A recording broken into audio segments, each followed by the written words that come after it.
అందరికీ నమస్తే. సో పొద్దున్న నుంచి తిరుపతి ప్రసాదం గురించి నేను మాట్లాడిన వీడియో, నేను మాట్లాడిన మాటలు చాలా మందికి తప్పుగా అనిపిస్తున్నాయి.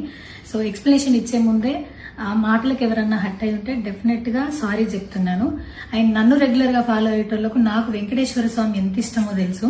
యూట్యూబ్ లో, ఇన్స్టాగ్రామ్ లో 3 నెలలు 4 నెలల సంది శనివారాల వ్రతాల గురించి, వాటి డీటెయిల్స్ గురించి నేను చెప్తానే ఉన్నా. అవేవి దేని గురించి ఎవరు మాట్లాడుకోలేరు. అన్ఫార్చునేట్లీ దీని గురించి మాట్లాడిండ్రు. ఏదైనా సరే తప్పు జరిగింది నా సైడ్ నుంచి. నా మాటలు తప్పుగా ఉన్నాయి తప్పితే నా ఇంటెన్షన్ అది కాదు.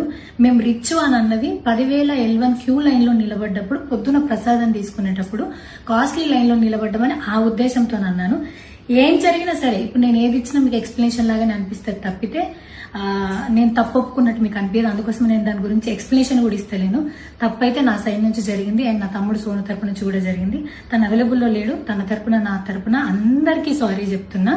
సో నా ఇంట్లో వెంకటేశ్వర స్వామి, నా చేతి మీద వెంకటేశ్వర స్వామి, అన్నిటికన్నా ముఖ్యంగా జీవితంలో నాకు అత్యంత విలువైంది నా బిడ్డ. నా బిడ్డను కూడా వెంకటేశ్వర స్వామి ఇచ్చిండు. నేను ఆయన గురించి తప్పుగా ఎట్లా మాట్లాడతా? అస్సలు ఆయన గురించి తప్పుగా మాట్లాడా. ఆయన గురించే కాదు, నన్ను రెగ్యులర్ గా ఫాలో అయ్యేటోళ్లకు నేను అన్ని మతాల దేవులను మొక్కుతా, అందరి దేవులను మొక్కుతా. అందులో వెంకటేశ్వర స్వామి నా జీవితాన్ని మార్చేయండు. ఈ రోజు నేను అనుభవించే ఏది కూడా ఆయన దయలేకపోతే కాదు. అట్లాంటిది ఆయన గురించి నేను ఎందుకు మాట్లాడతా? అయినా సరే తెలుసో తెలకో పొరపాటు మాటలైతే నా నోట్ నుంచి, మా తమ్ముడు నోట్ నుంచి వచ్చినాయి. దానికి డెఫినెట్ గా సారీ అడుగుతున్నా.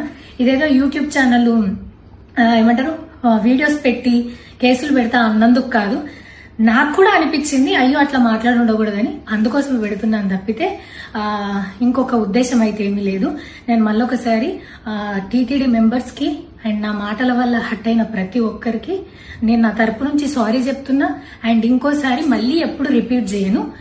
సో నా సారీని యాక్సెప్ట్ చేయండి. నన్ను రెగ్యులర్ గా ఫాలో అయ్యేటోళ్లకు నాకు వెంకటేశ్వర స్వామి అంటే ఎంత ఇష్టమో తెలుసు కాబట్టి వాళ్ళందరూ నన్ను నమ్ముతున్నారని కోరుకుంటున్నా. మళ్ళొకసారి ఎక్స్ప్లెనేషన్ కాదు, సారీ చెప్పినంత మాత్రాన తప్పు ఒప్పైపోతుందని కూడా కాదు.